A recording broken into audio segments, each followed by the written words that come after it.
I'll try to help you whatever way I can.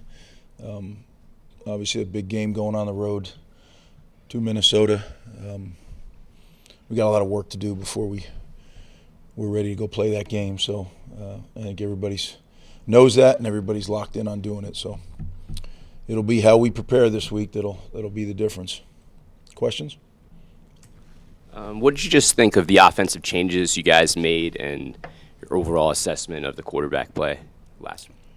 Well, look, I thought that we prepared very hard over the 2 weeks. Certainly you can't, flip things upside down in 2 weeks' time. So I think what we'll do is continue to grow. The quarterback position, it's not like we discovered something. We finally had our quarterbacks all able to play on the same day. The way it played out, we didn't know exactly how it was going to go. I mean, for that game, Noah was the starter, Gavin was the backup, and Evan was the next guy in. Each game is going to be different depending on our preparation, on our opponent, our matchup, and until we figure out exactly how we want to go. Now you say, well, you're on your 8th game. As I told you at the beginning of the year, if it works itself out, that's great, and if it doesn't, we have to keep tweaking it until we figure it out. So we're working on it, but again, last week was the first time we had all 3 guys, so it's really the first week that it was normal, so to speak. PJ worked on your staff here in Tampa. Just talk about your relationship and what it's going to be like coaching against him. Yeah, not just PJ. Most of the staff. Kirk Shiraka's over there. Joe Rossi's over there. There's so many guys that have Rutgers connections that are on PJ's staff, and I love that. I'm proud, really, really proud of the job PJ's done. You mentioned he was here at Rutgers with us, and then he was at Tampa as well, and has done always did a great job. I knew, heck, probably a day into his time here, that he was going to be a head coach, and I could tell you countless stories of what a big difference he made in our program, both here and at Tampa. So he's an excellent coach, and all the success he has had, he deserves, because he works incredibly hard. He's incredibly driven, yet I think is a man that has a big heart and understands people. So, I can't be more proud of him. But now we have to compete, right? So it's kind of like the first week of the season when we went and played Jeff at Boston College, and so many of those coaches had Rutgers ties. But I'm proud of all those guys. But when it's time to compete, it's time to compete, and I know he'll be the same. And then after the game, we'll hug it out and keep moving forward and help each other, because he does. He helps me, and I try to help him whenever we can. But obviously not the week we're playing him. What do you see in that team, especially with their running back Ibrahim and the challenge that he can present? Yeah, I think Kirk Shiraka does a great job with that offense, and he was there when they built it up, and then he left, but he's back now, and I think Kirk knows exactly how to use a back like that and how to tie it into the RPO game. I mean, everything is very, very well coordinated, so it'll be a big challenge. The back, he's really special. He can stick a foot in the ground and change direction as good as anybody in the country. And he's strong. So tackling this guy is going to be a challenge for sure. Any update on Sam, how his lower extremities, as you put it, is, and Kess didn't play. What's his status? Okay. Start with Sam. Sam has a couple more things to do with the doctors, but I think we're going to be okay there. Kess had an issue. He did some stuff last night, so we'll see. I think it'll be kind of a play it by ear as we go through the week with Kess. But, yeah, leave all that stuff up to the doctors, but I'm encouraged. We talked before the season about how with the offensive line it was going to have to be a steady climb throughout the season. Are you kind of seeing the improvements at this point that you hope to see? A little bit past the midway point? Yeah, we're getting better. As I've said all along, I think there's been a steady progress, but not where we need to be. I mean, we were so far away that progress is good, but we just got to keep getting better. And that really is the whole team. When I sat here 2 weeks ago after the Nebraska game was I told them, we just need to get better, guys. You got to put all the noise out of your mind and just focus on getting better. And we got a little bit better, and it was good enough to win Saturday. Now we have to get better. And we have some practice days to do it and some meetings and how we meet, how we practice, how we watch film. That's going to determine how much better we get. That's all we can control. Will that be good enough, to go out and win the game at Minnesota? That's why you play the game. We'll figure that out. But it goes for our whole program. Are there any players you're looking at stepping up to stop the run? A guy like Christian Izzian or anybody specifically going to be doing anything different this week to, compensate for how good Minnesota is running the ball? Well, if there was, I couldn't tell you right now because I'd be looking at the camera telling Minnesota. But look, we have to do some things.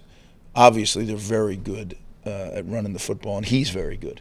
But I think it's going to take 11 guys. I think it's going to take great swarm, great eye discipline, and really, really fine tackling to be able to do it. Happens.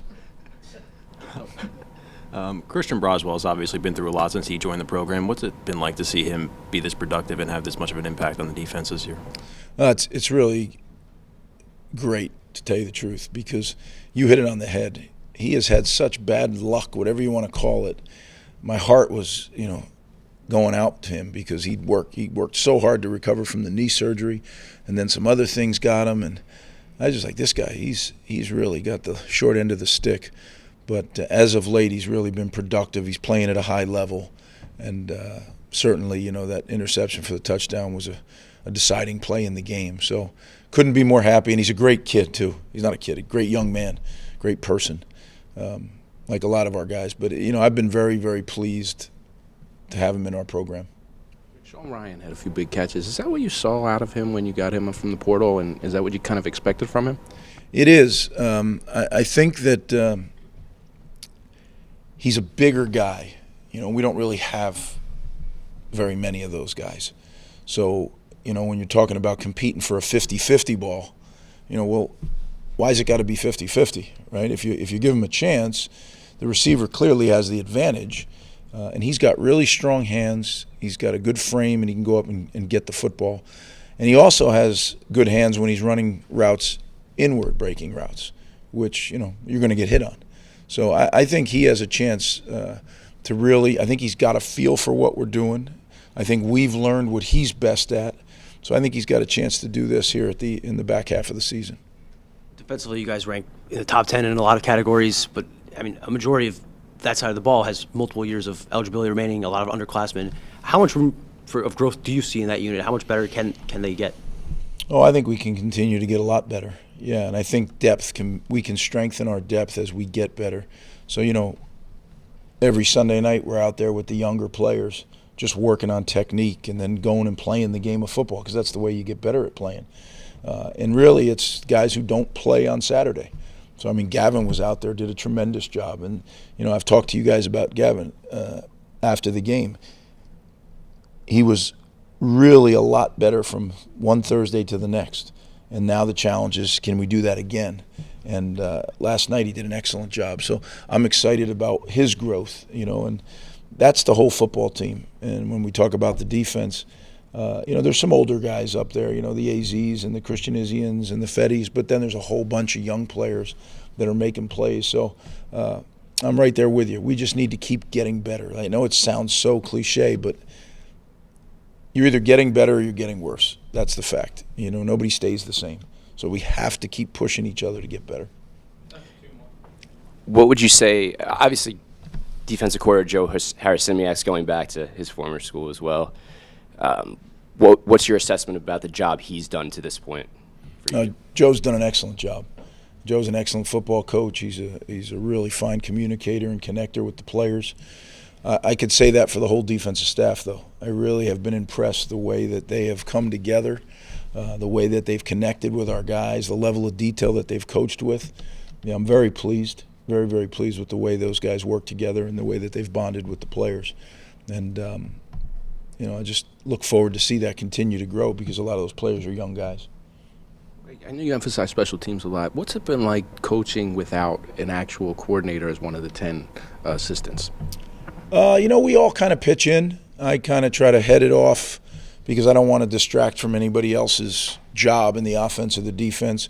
We have some support staff that help us, with different technical things, breakdowns and stuff. Certainly, after a day like Saturday where you you give up a touchdown return and then you have one called back. It's not very fun. Special teams has always been a big part of what we do here, and we've been fortunate to do it well. Saturday was not our finest effort, so certainly we have a chip on our shoulder as a special teams unit that we need to play better, for sure, because that isn't even close to being good enough. Thanks, guys.